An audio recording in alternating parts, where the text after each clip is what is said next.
Welcome to day one of the Daily Bread Bible Study series. We are looking at Genesis chapters 1 through 4. Before we get into it, just want to give a little bit of an overview of the Old Testament, as we will be focusing on that for most of the time. 3/4 of the Bible is the Old Testament.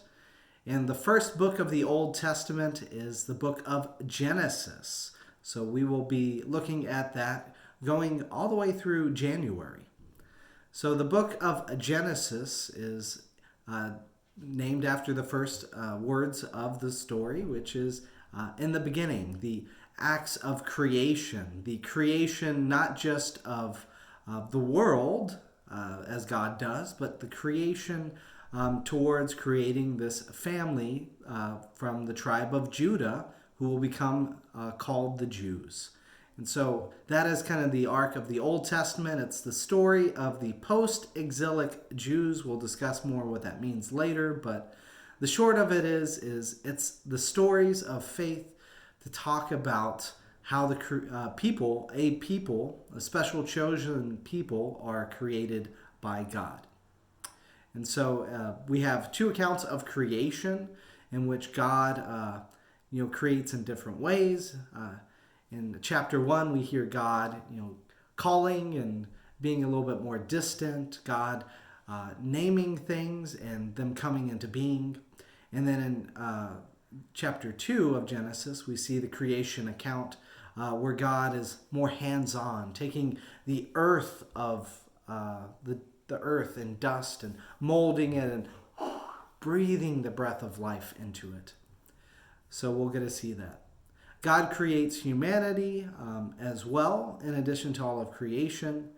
And we learn a couple things. One, God creates everything. All that we have, everything that exists is created by God. And the second part of that is that God loves humans, and humans continue to mess up. We make mistakes. So even in the very earliest parts of Genesis, we see that humanity, that we just are prone to errors. We try and do things that serve ourselves and fit what we want, what we think will benefit us, and we listen to voices that are not always God.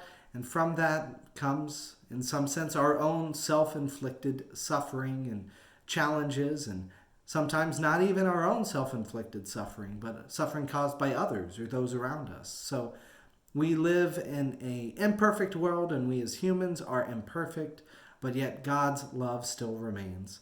And so we'll see that through Adam and Eve, that story of trying to put the blame on somebody else, and then also all the way through where Cain kills Abel, and God still blesses Cain even after he kills his own brother. So a lot to discuss about. Looking forward to talking more with you as we move through this Daily Bread Bible Study series.